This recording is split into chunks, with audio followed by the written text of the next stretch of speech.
What's up, friends? This is Jazz, finally bringing you another Quest Logs and Book Logs 6. Yes, finally, after, how long, really? So, in this video, for those who don't know, it's pretty much how I tell you about the games that I've beaten and the books that I've read, and just give you a slight sneak peek of what I planned to play and read in the future, right? So, let's get to the nitty-gritty of it. I think I'm going to start with the book that got me back into reading. Yes, I'm going with the books first, and that is The Little House in the Big Woods. This is the first time I've read the Little House on the Prairie series, and I've surprisingly really enjoyed it. I got this book in one of my videos for I'd be able to read The Little House on the Prairie. I'm so glad I did, because this was a really good start to the series for me. It wasn't all the way too heavy yet, but it got me invested in the characters, and it actually taught me some real world things, like how they used to preserve meat and all that. I saw that in another video about the salting meat to keep it, fresh in the winter, and I'm like, I learned that in that book, right? And it felt amazing that I actually retained something that actually was a real life, thing that happened. Now, obviously, I don't have this on me, the next book, because what's a Jazz video without making mistakes? But I did read the Baby Blues Gross Treasury, and maybe I'll include a picture of it somewhere up there, because I am pretty sure that I did forget to bring it down. Again, leave it to Jazz to do that.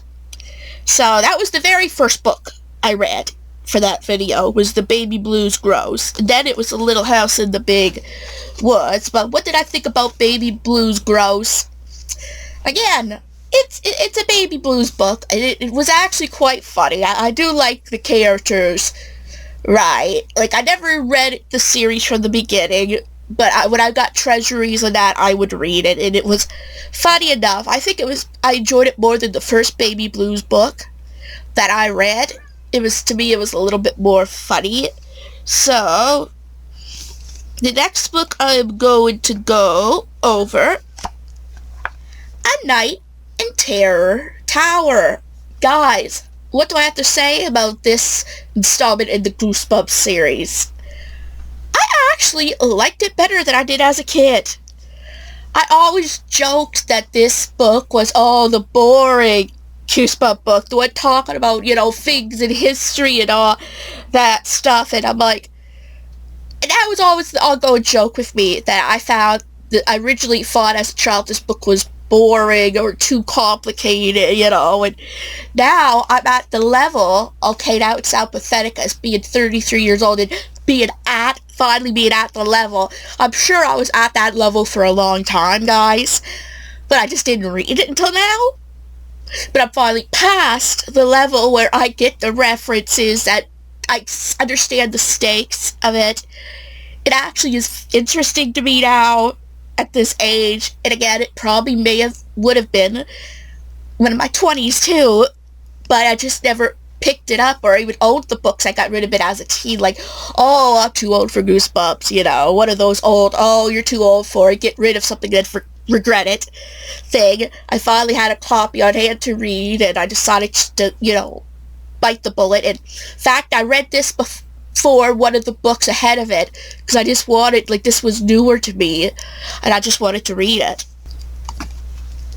Scary Stories to Tell in the Dark. Now, this is the very first one in this series, and it just talks about different, mythology, different scary stories told, by mouth. Urban legend type of stories, right? And this one, I actually liked it okay, and I probably will continue this series at some point, guys. At some point. Not soon, but, when I can afford to get them, right? Or make the time to get them.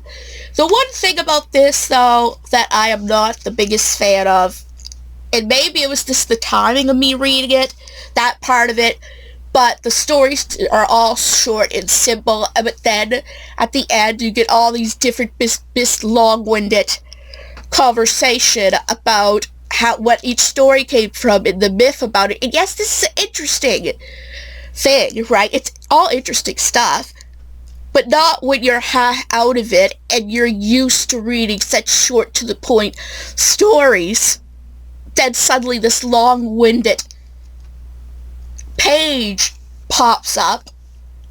Could you picture a kid reading all that after reading stories that were interesting and short?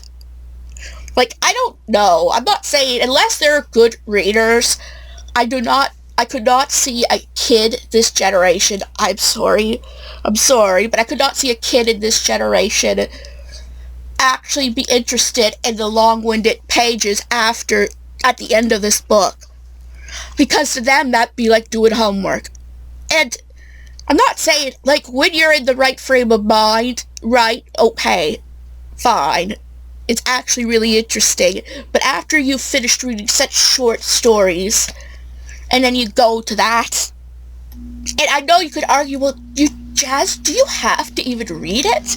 Right? Like, you know, for me, nowadays, I have to read everything that is important, right? And if it was like a reference page saying, okay, we got this from this website, or we got this from this book and source, that's different. I don't count that as important enough to read all of it.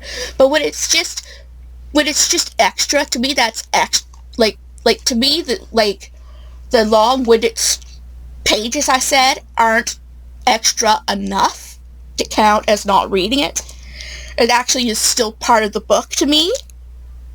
So I read it. Same thing with the Goosebump book, right? The extras, like, in there, I count as, you know, part of the book. Now, I don't count the previews to the next book so much because they might be completely different unless it's of a book I don't have, like the Give Yourself Goosebumps or the Horrorland stuff, right?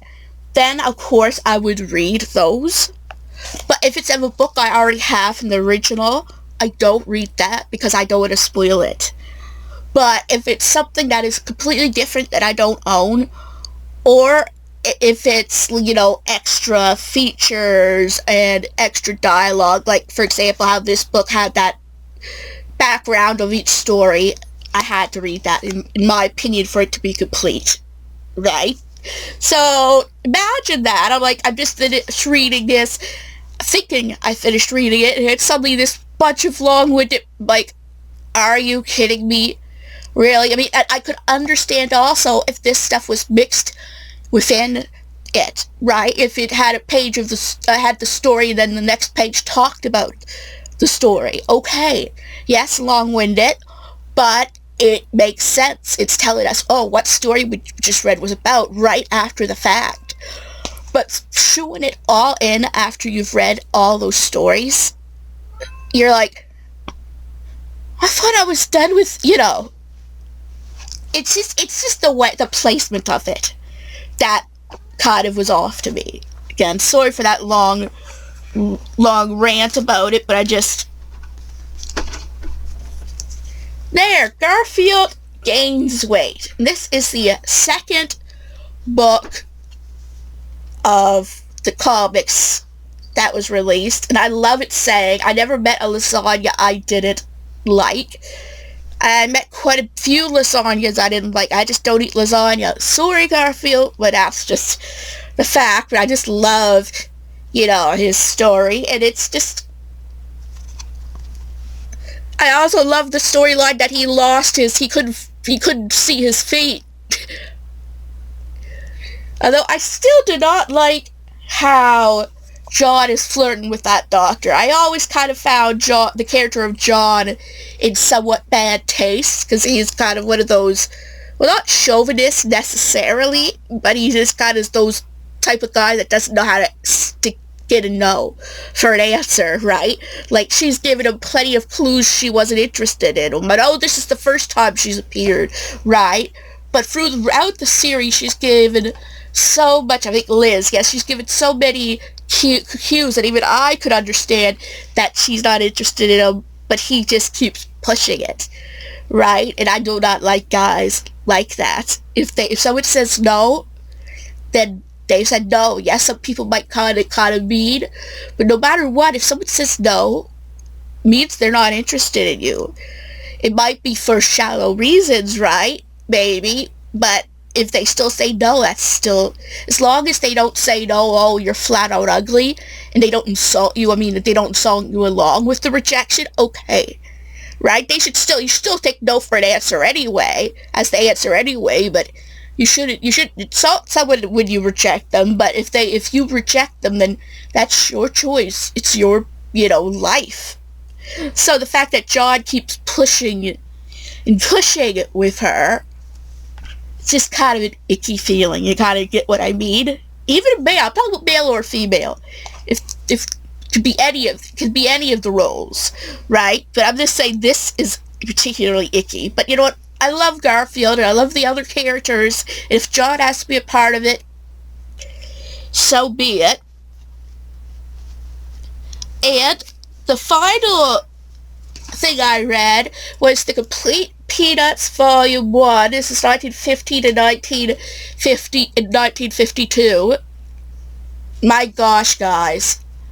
I absolutely loved this. Which is both a good thing and a bad thing. Now, you could argue, why is there a bad thing? Well, there's so many of these volumes, right? So, here's my addiction again to collecting, It's good for me that I like it, but it's bad for me in my head because it costs money to continue collecting them, right? So, but I'm so glad I found something else that I really liked. I do like Calvin and Hobbes and Garfield a lot, too. But to find another series that'll be easier to collect, yes, you could argue, yes, it's a lot of money, sure, but it's easier because it's hard to find some of those obscured comics where these are going to be put in a series like The Better for Worse. So as long as I get them around the release date or while they're in print, then it'll be easy enough. Well, guys, now on to the games that I've beaten. Now, let me see. You're not going to see a whole bunch of physical representation of it. I'm afraid I'll insert pictures in it. But the lists for the books are actually bigger than the list for... Or the games are bigger than the list for the books. I've beaten Pokemon Mystery Dungeon, Rescue Team DX. Yes, guys, but this does not include the Gengar storyline, so maybe later I'll get to it just as a side thing, but... Again, I count it complete once I save the world and they come back from the credits. I just don't go further as I continue. As long as I see the first credits, the main credits, for me that's enough to count it on the list. Doesn't mean I'm going to be completely done playing it, but I will still include it as finished. Again, I enjoyed it. It's definitely easier than the original Red Rescue Team and Blue Rescue Team, and plus all your recruited Pokemon are leveled a little more evenly because every team member gets experience. But even that, it depends on when you recruit them and how much experience they take to level up. So even then, it's not all completely balanced in a way. But I enjoyed the game. I looked at walkthroughs and I grinded as much as I could before each area, which is good. You could do that before moving on for most of the game. So, yeah, it was just enough for me to be able to beat the main story. Now, guys, the next several games are kind of interesting because they're in the similar category. So, pardon me for this. I've beat Virtual Families, which again I enjoyed. It was the very first in that couple of games. Like, again, it's not as full as some of the future entries, but Again, I even pretty much finished the biggest things in it, right? You could say, is there an ending to it? And there is in a way, right? But I still did, I collected most of the collectibles and upgrades. That's what I counted as completing it, because there's no real credits so much. So the fact that I beat that in that way, yeah, that was awesome. But again, I liked the game, but it just kind of wasn't, it's the hit of it, unlike the others. Speaking of, I beat Virtual Families 2. This was a lot more full with content. So I had a lot more goals to go for, to beat the game. And this, I definitely did enjoy this better than the first one. Because for one, you got a little bit more of a mixed package with what your family members looked like, right? And they looked a little more well blended together too, like from both parents. And really, it took so many generations, at least 6 or 7, to beat this game fully. Now, about these 2 games and the few other games I'm going to talk about, they require time, travel to fully play correctly, to beat in a certain length of time. And I did do that, but I did play it, as fairly as possible in this case, and I beat both of those games. Now, the next game, Virtual Villagers, A New Home. Yes, guys, I loved this game. And the funniest thing is that there was a time where I didn't think this would be on the list of games I beat, because it was so difficult at first, right? But then I was talking to the Animan 64, he says, I have faith in you, and I thought, okay, I should give it a little bit more of a chance, right? And I looked things up, and I slowed down the time traveling and paid attention more, and my gosh, guys, this became a loved game of mine. It went from a game that I didn't think I would complete to a loved game. Now, this is a game, actually, I've beaten twice. Yes, but I'm not saying, times 2, but I'll just say I beat it twice. But I am probably, as much as I love this game, I'm probably not going to play it again for a while, because there's a game I'm going to mention later on in the playing category that time travel is a big no-no. So, I'm glad I got to enjoy it before I started playing that game, this other game. I loved it. Is it my favorite? I don't think. It's on there, right? And it was fun. Let's get on to the next one, which I guess is Virtual Villagers, The Lost Children. This is number 2. Unless you guys know, the other couple Virtual Villagers are not on this list. I gave up on them. We'll just say where Virtual Families, a new, Home and Virtual Villagers, Lost Children were big hits for me. These other ones just didn't. They were either way too difficult that even me trying couldn't get. So this is the last of the villagers that are really good in my book, or really enjoyable to me. And it's, my gosh, The Lost Children. Again, a really good, solid game. And you could actually, I believe, this time around, see what parents are what. So there's just a lot more, quality of life improvements in this game. And it also was a game that I loved so much, I beat twice. Both of those games I beat twice, because I got bored and wanted to play it again. But again, just like the other one, for the sake of this other game I'm playing, I am not playing it anymore, and the other ones are just going to never be beaten, because you have to time travel a lot. So I'm just not going to do that. But again, I'm glad that I've beaten these 2 games, and the Virtual Families and Virtual Families 2. Never doing Virtual Families 3 with the transactions. Yeah, it's just not worth it. So, I beat 4, virtual games in that series. And I am so pleased with myself for that. Yes, there are 4 games very similar, but they're still new in their own ways too, so. And it took me time to beat all 4 of them. So I'm pleased. The next game you are going to be so proud of me for. I mean, more so than the Virtual Villager 1. Princess Maker 2 Refined. Now, I'll admit I used codes on this too. But I beat quite a bit of it by myself. And I beat it twice again. Not just that, I got some pretty decent endings too. I got... Okay, one is very embarrassing.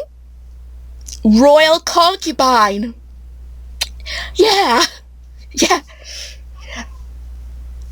I really... That was sort of accidental. And the psychic lied to me. Said I was going to marry into a royal family, a very good family you're going to marry. I'm like, is this? That's not marriage? Like, or did she say I was going to be in a royal...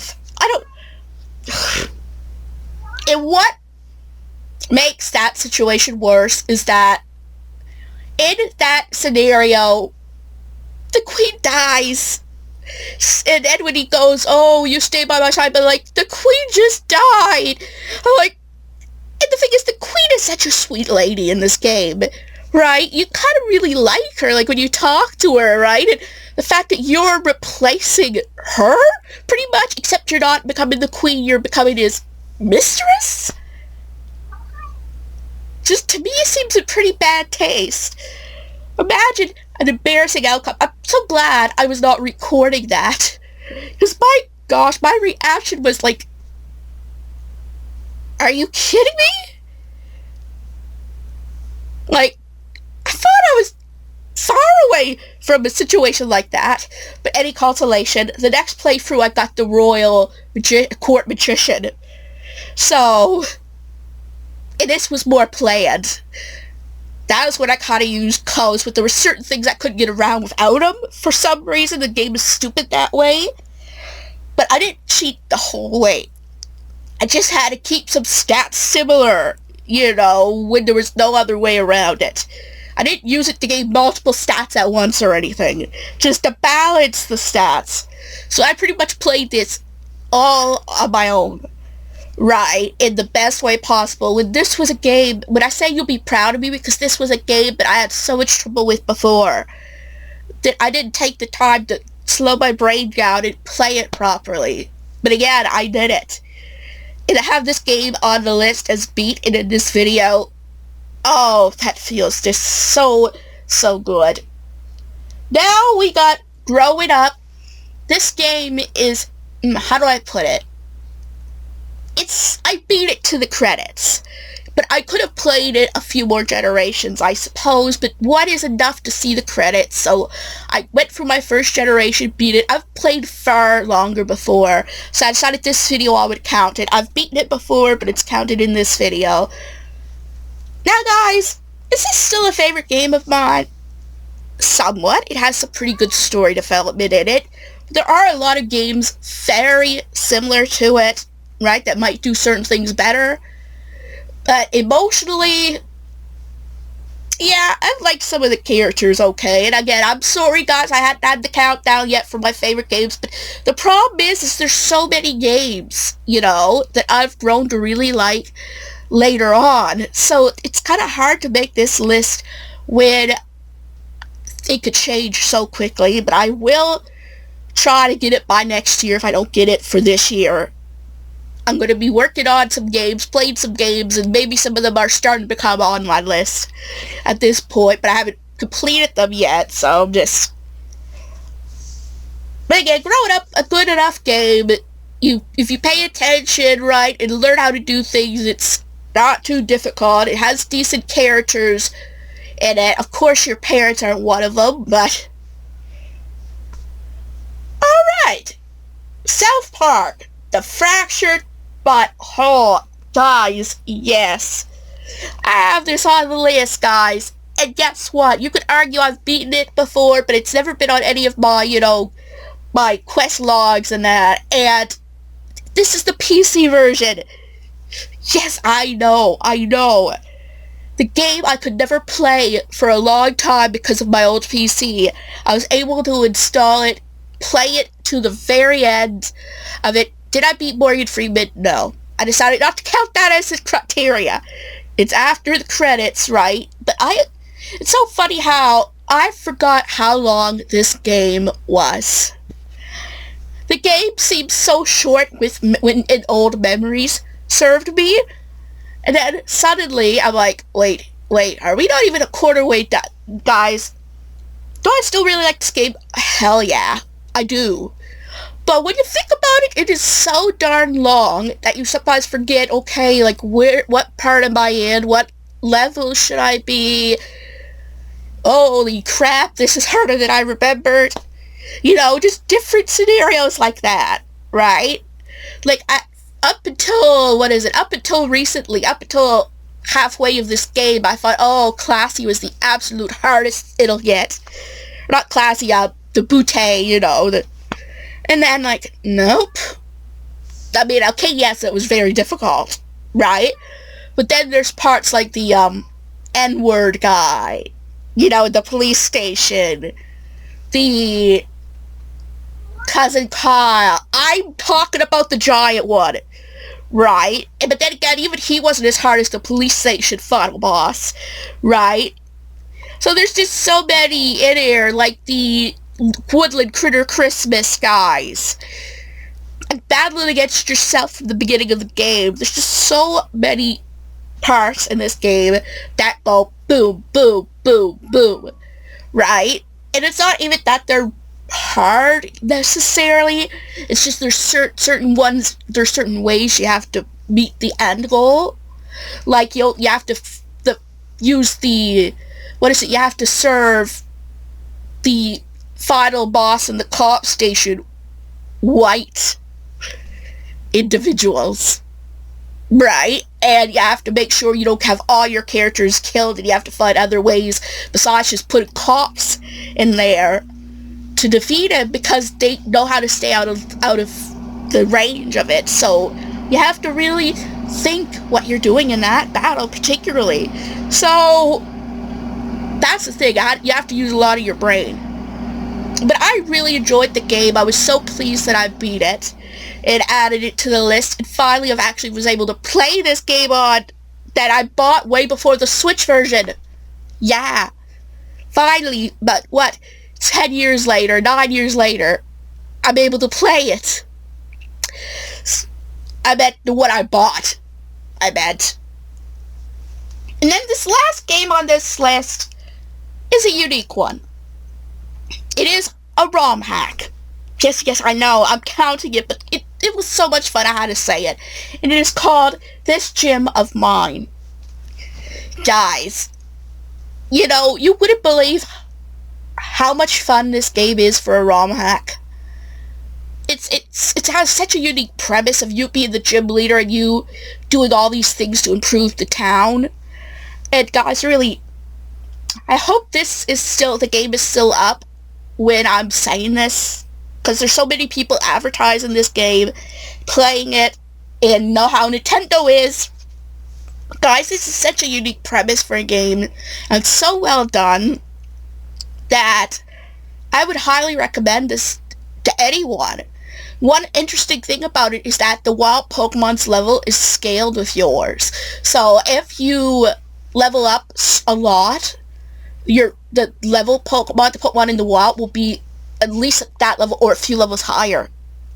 So they try to keep it the same level or higher as some of your Pokemon. And that's throughout the game, no matter what route you're on.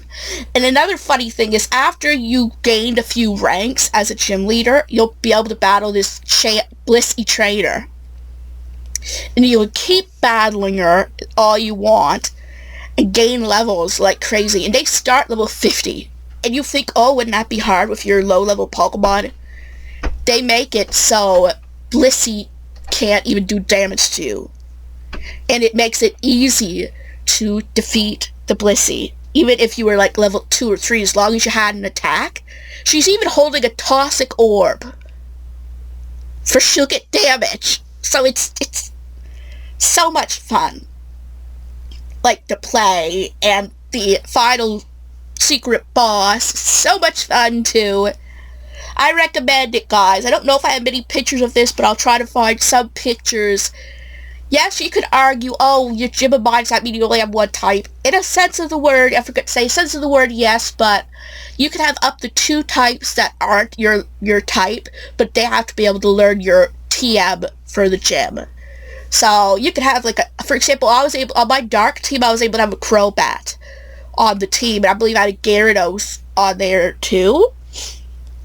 And yes, I had Umbreon. I used Umbreon near the end, but the best thing is, during the story missions, you can have any Pokemon you want. So if you know there's going to be a boss coming, you can leave a Pokemon and get a team ready for, like, the harder battles. And that's how I did that, too. Because Dark just wasn't going to do it for some of those battles. But it was so much fun. Now, guys, now it is time to go to the books and the games that I'm planning to do, in the future, or I'm currently doing. So, where do I start with this? Alright, we're starting with The Other. Now, guys, I'm slowly getting through this book. This is definitely not a we need to talk about Kevin situation, but I just gotta get back into reading, and this is a book that I know I'll enjoy. Maybe I'll listen to it somehow, audio, version, reading it to me or something. And I'm on page 12 or something of this particular book, so far I like the idea about a brother, 2 brothers, and how one is kind of evil, sociopathic, if you will, and one is kind of more down to earth, but he still does everything with his twin. So it's kind of interesting. Most of you probably know the actual story because there was a movie on it, but different ages of the main characters, but still, I'm not going to spoil it for you guys because I'm still reading it myself, so yeah. The Other. Now, speaking of Peanuts, this I haven't started yet. I probably should because it's one of the easier books for me to read, but it's 53 to 54 of the complete Peanuts. And this is all the strips from 1953 into 1954. The next book will start in 55, so yeah, I don't know. I can't really say much because I haven't even opened this yet, except for I took it out to show you that I'm going to read this, hopefully within the next video. Now, again, I forgot to mention, guys, that in this section, these books and games are subjective. It means I may finish them, I may not even read them, and I might read other things or play other things like I showed in that game section. I never mentioned the virtual ones in The Other, so. And speaking of a book, we need to talk about Kevin, guys. This isn't 100% in the backlog. I'm including this in this video because there still is a chance that I'll read it. But it's hard. It's on the lower end of the priorities for me because I just want to actually read. So if I get back into reading for a while, I want to start with things that I really like and know I can enjoy. So, but I am currently still on page 46, 47. So, yeah, take with that as you will. Like, I like the idea. Again, I just didn't really think that, it's from the mother's perspective, so it's going to be a lot more mature and harder to read than I thought. But I am going to try to fight it out because I paid money for it, so may not be in the next video or the video after that, but it'll get done someday. And you'll see it in this video regardless if it's done or not. So,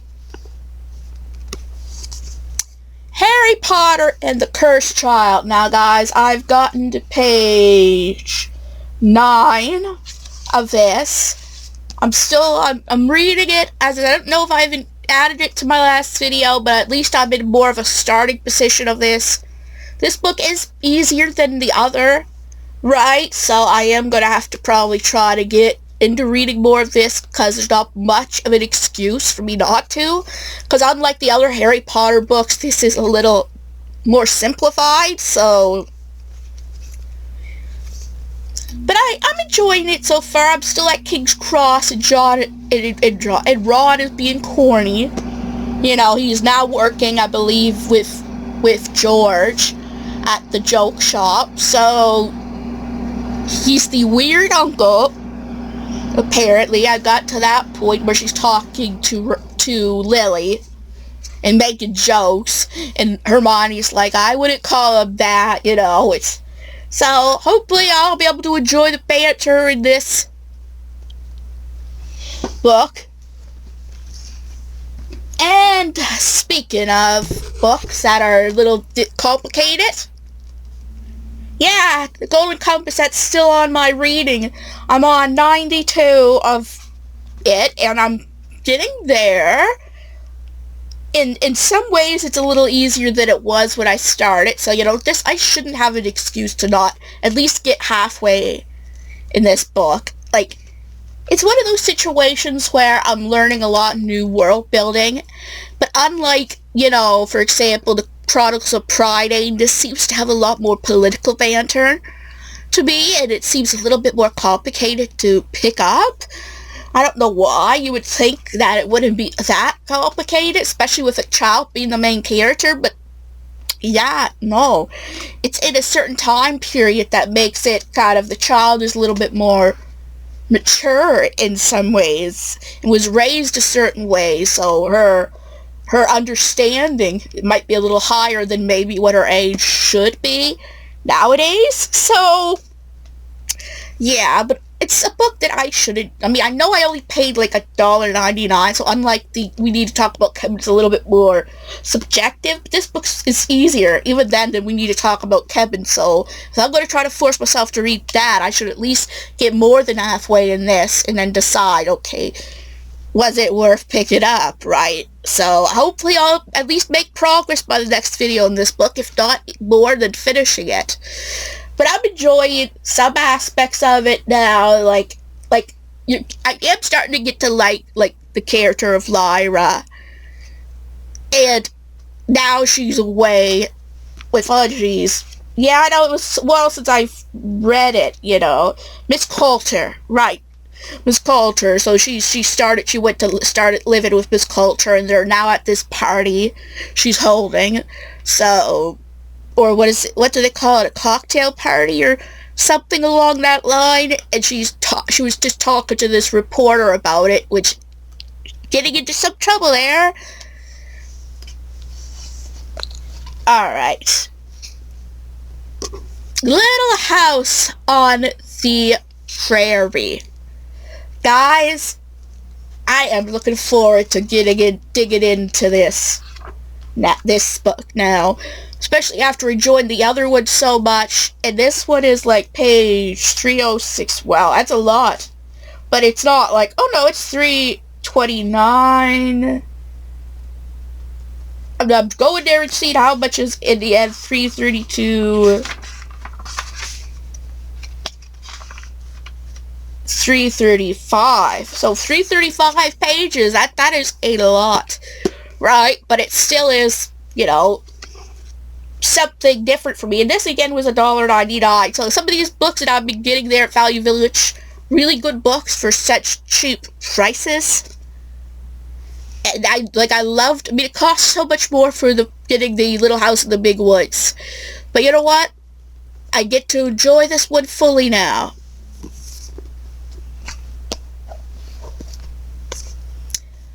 The Castle Liar. Okay, yes, I know this is like, what, the second or third time this was in a video and it not being finished. But I swear, guys, I might switch out one of the books for this at some point just to actually make progress somewhere reading something. Because I swear the whole Golden Compass and the Harry Potter and the Cursed Child are going very far when it comes to like series books, right? Maybe I could actually make more progress in this book, and maybe if I finish it, I might read The Tower and the Wanderer, maybe finally. I'll include a picture there, you know, just in case I don't have it on me. Oops, forgot to add that, but I didn't know if I'd even mention it. But yeah, for now, this is the main one on my radar, Castle Lear. I loved Black Cauldron and the first one. Sorry, you're gonna see that some other time, but I love the first two in the series, so let's hope that this is a hit as well. Now guys, this next book I'm gonna have to include a picture of, and I am currently gonna start to read The Doll People. I don't own one physically, so I'm just gonna have to read it because there's a book that I am going to show you physically that I'm going to try to read as well within this and the next one. But The Doll People, again, I heard it's a pretty good book, but I'll be listening to it on YouTube, someone narrating it. Yeah, it's kind of cheating, but I couldn't find it any other way without buying it. And this is a book that I may not be willing to risk to buy yet. So hopefully I'll enjoy it. And by the same author, the meanest doll in the world. And this is by Anne Martin and Laura Goodwin. And this same author is for The Doll People, and it is the sequel to The Doll People. Now guys, I wouldn't even be reading The Doll People if it wasn't for me owning this book. My aunt got it for me. I mean, I was originally to trade in, but this book isn't way too difficult for me to read, so I figured, well, I want to try to read it. Anyway, so I showed this in my birthday haul video as well. So guys, I'm only reading The Doll People online for I can read this book. So you'll at least see a physical representation of one of them, and you can look at The Doll People there to know. I'm going to be trying to listen to that as well. It could be a good bedtime story, maybe, for me. You know what? I'm going to show you this one first, then. My Hairiest Adventure. Goosebumps. Yes. This was the book. This book was meant to be before A Night in Terror Tower, but I already kind of read this as a child, and I decided to put this off until I read The Night in Terror Tower, because to me the book just felt more fresh than Night in Terror Tower. So, and this one, I know I used to love it as a child, but the gimmick was actually kind of stupid, right? Kind of like the whole chicken and all that. Oh, you got body hair. The twist is kind of neat, though. I'll admit that. Is unique, but if you know, you know. But I was always a weird kid. I like the sci-fi elements of things, you know, like weird stuff like body horror, you know, so this is kind of up my alley as a child, at least. I don't know how it'll hold up to me now as an adult, but I kind of felt that as a little more cringe than it was for me as a child, so I was holding that off for that reason too. But I'm going to eventually just bite the bullet, probably sooner than later, because I think I need a easier way to get back into reading, so this and the Peanuts would probably be it. And I believe the final book that is not mentioned that I'm going to be reading, hopefully, is The Babysitter 3. Yes, I really should read this because I kept bringing it up for so long, like some of these other ones I've mentioned. But at the same time, I'm also putting it off because there's still one more left, I believe, in this series. Maybe more than one more, but at least one more. So I want to put off buying that as soon as possible. So I'm trying to put off reading this one.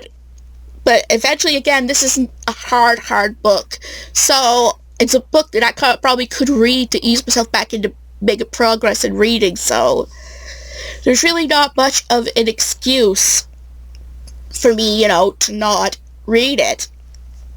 But there's gonna be a different main character this time, with the original main character's cousin as the babysitter, and having all these haunting happenings. So I'm looking forward to learning about a new character and finding out where everything goes. So yeah, The Babysitter 3. Now, almost 50 minutes in, we're talking about the games that I'm going to play. Yeah. So, I kind of have a physical representation, but not. I am currently playing Pokemon Blue version. This game, guys, was almost added to the completed list. But I'm at the point where I'm going to battle the Pokemon League now. But I am grinding. Guys, I know I have the code and I got the rare candies. I could level them up so easily and I could have added it to the list. But guys, at this point, I'm actually just trying to play it fairly. Yeah, I'm going to use rare candies maybe the last 10 to 5 levels maybe. But I want to try to grind as much as possible to get the extra experience for these stats. Right, I mean, I know I've used all the vitamins, and for most of the game, I've grinded by grass and wild Pokemon, so they should be pretty strong in that way, that I could probably get away with like 10, 15 levels with rare candy, but I just want to go as close to fair as possible, so if I got them to level 55 and used 10 rare candies per to get to 65, and have it on par with my rival before the Elite Four, then I could get away with that fine, right? But I don't know why, but as I got older, I appreciated the mechanics more. So I want to try to make my Pokemon as, what's the best word, as capable as possible, because I know, okay, it's the main game, it's not like you're battling, against an actual person who actually is competent. But to be fair, guys, in the old generations, they weren't that bad of, AI trainers, the Elite Four, and your rival, right? They can have stupidly strong moves. So I want to be as competent as possible during the higher level battles. Like, I think what I'm looking forward to the least is Lorelei. She's who I am most scared of in the Elite Four. So yeah, I'm just trying to prepare for all that, right? So I decided that this will be included in the next video when I beat it, but I am playing it. I'm almost done playing that game. I gotta think of what other games I'm actively playing. Okay, the next 2 games that I'm playing are early Christmas presents. You will see these in the Christmas haul as well, so be prepared for that. But I'm playing Disney Dreamlight Valley. Now, guys, this is the game that I brought up earlier about me not being able to time travel. Yes, they really get you for that. Like, you might not think that anything is wrong, but accidentally have your clock set somehow an hour or so ahead or behind, switch it and correct it to find out you can't harvest certain things for a certain length of time. You would think, oh, well, that's not the worst thing. Well, Matt, if you need that item for a quest, yes, it is. And I literally was stupid not understanding, how that works, so I restarted it and just didn't set my time back or forward or touched it all since. So guys, that's one thing with Disney Dreamlight Valley. Do not change your time with the game installed at all.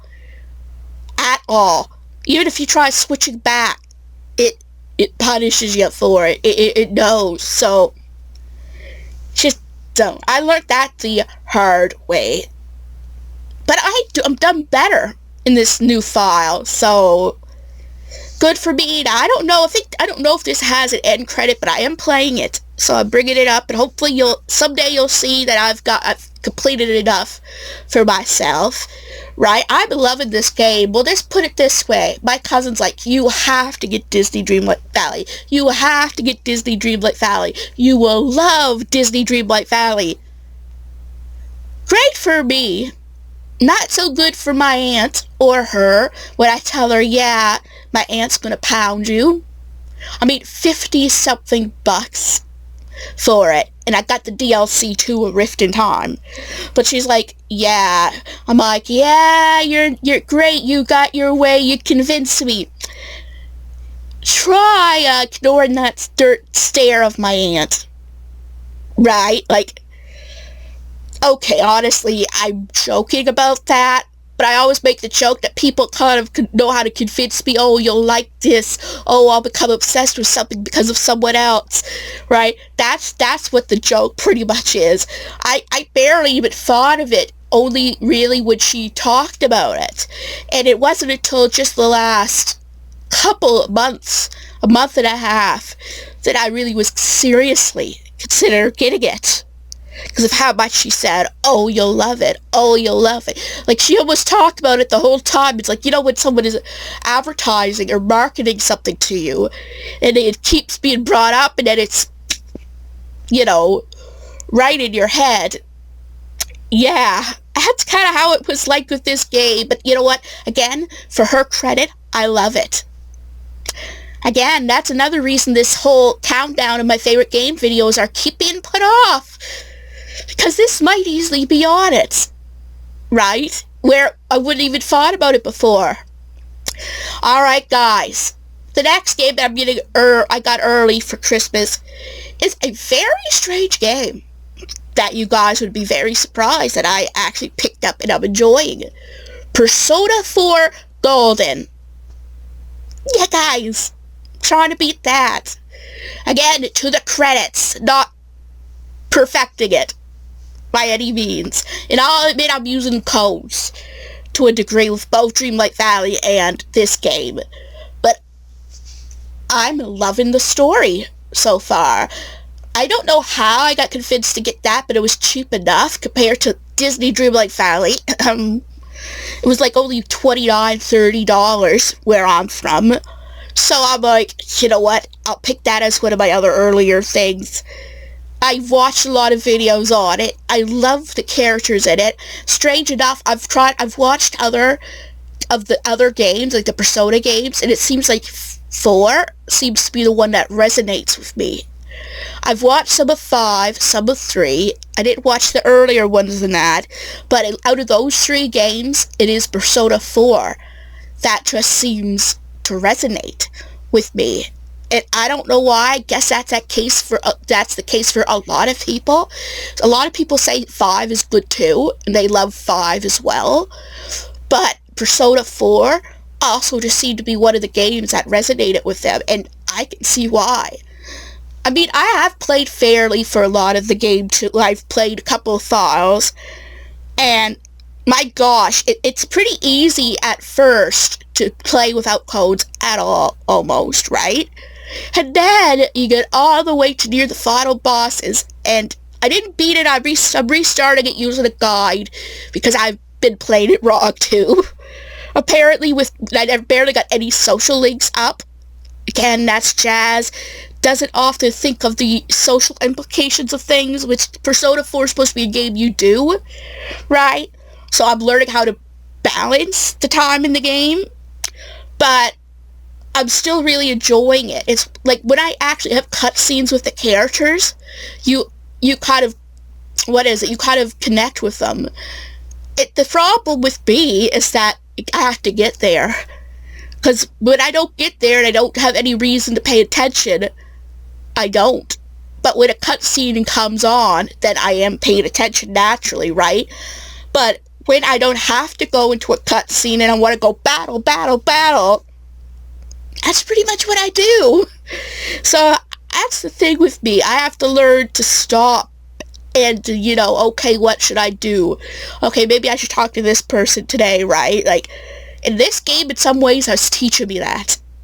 In a way, it's teaching me to learn to balance things just a little bit and to slow down and enjoy it, which, again, it's amazing. This is my first time ever playing a Persona game. Yes, and it's a popular series, I know, but they've always seemed so complicated. And the best thing, at least with 4, I don't know if it's the others too, but there's a very easy mode, which again, yeah, that's what I'm on. Oops.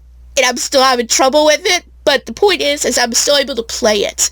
It's accessible, right? I knew there was a very easy mode before getting the game, guys. Don't worry. I knew there was easier ways to play it. It's why I got it, right? There was at least a chance I would enjoy it. So, yeah. This might actually be a favorite game of mine, too. So, see, 2 games here that I've just started playing, and I love them. and they could be a contender on my favorite games list. Again, the third or fourth time I said it this video. See why now I haven't done this list yet. It would be very, very, what's the best word? Not very accurate for it all, for in general, right? Now, I'm trying to think of what other games that I'm playing or thinking of playing, because really, unlike the other games where I kept shoehorning them in, I am trying to be very concise with the choices for the most part for the games, because games can take up a lot of your time, right? And these are the three main ones I'm playing, was Blue, the Dreamlight Valley, and Persona 4 Golden. But I'm also thinking of maybe getting into Sword or Shield again, because it was so long since I played that game, and I've been watching an Absolblog's Pokemon movie, and I'm thinking, well, at least I haven't played those games in a while, so maybe I'll start a new file and play it again fresh, if not playing it for 2 or 3 years, maybe. Yeah, I haven't beaten Cult of the Lamb yet. I might think of going back into that. But I'll get into that if I do later, if I've actually played it more later in the next video. Earthbound, guys, may never be beat. But I do want to get the online again because of my Pokemon games, so I still have a chance next year for it. It definitely won't be in a vlog again this year of me beating it or playing it, but I might pick it up again a little bit before the end of the year, but it probably won't be beaten until the next year's video. Trying to think what else. I've stopped playing the Animal Parade for now. That is I got again 4 bells rung, but the heart one is so complicated, guys. And even after then, there's more game to it. So I've beaten a lot of the main goals though. So I made it further than I have in any of the other times I've played it. So I'm proud of me for that. I'm trying to think of what else. I mean, because I've played quite a few games that I've been playing a lot. A lot of them were Pokemon. I'm thinking maybe someday I'll go back into playing Digimon Story Cyber Sleuth. Maybe. But that is, again, a very iffy maybe. I can't really think of anything else right now that I'm playing. I've gotten a bunch of games, but... Oh, right.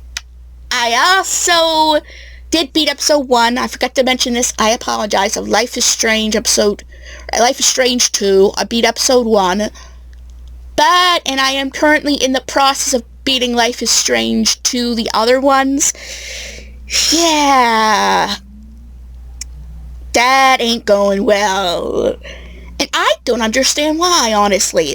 Because logically, this game is supposed to be easier than a lot of these other games I'm putting hours into. Especially like Persona 4. Yet for some reason, I just can't get into it. Like, it's a bunch of story, and maybe that's the problem. It's like me sitting through a big story that I have to interact with. Yeah, that says so much bad about Jazz, doesn't it? That if she has to interact with the story, she doesn't care. And it's funny, I really enjoyed episode 1, so maybe because it gets a little more emotionally complicated later on, is what the problem is, but it really, gameplay-wise, shouldn't be such big of a challenge for me, from what I've been concerned about, right? I should have been done with this game by now, honestly. If I'd played 1 episode a day, I would have gotten it done in a week.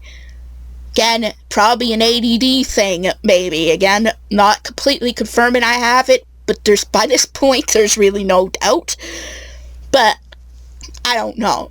As I said, a lot of these things could be an ADD thing. That some moments I'm in a great mood to accomplish a lot, and then the next moment, I'm just sitting there watching YouTube. Again, another reason this video has not been out for a while. But hey, I got it recorded at least. Now, watch until this takes another 2 or 3 weeks for me to edit it. Go figure. You never know. You'll see in the editing how long it took me from recording to editing. So anyway, guys, I hope you enjoyed this video, because the next video of this may not be for a good while, especially when it comes to the reading department. So if you enjoyed this video, give it a big thumbs up, and if you're new to this channel, like what you see, please subscribe. It helps this channel a lot. And don't forget to hit the bell notification so you know when new videos are coming out. And I'll see you guys in my next video.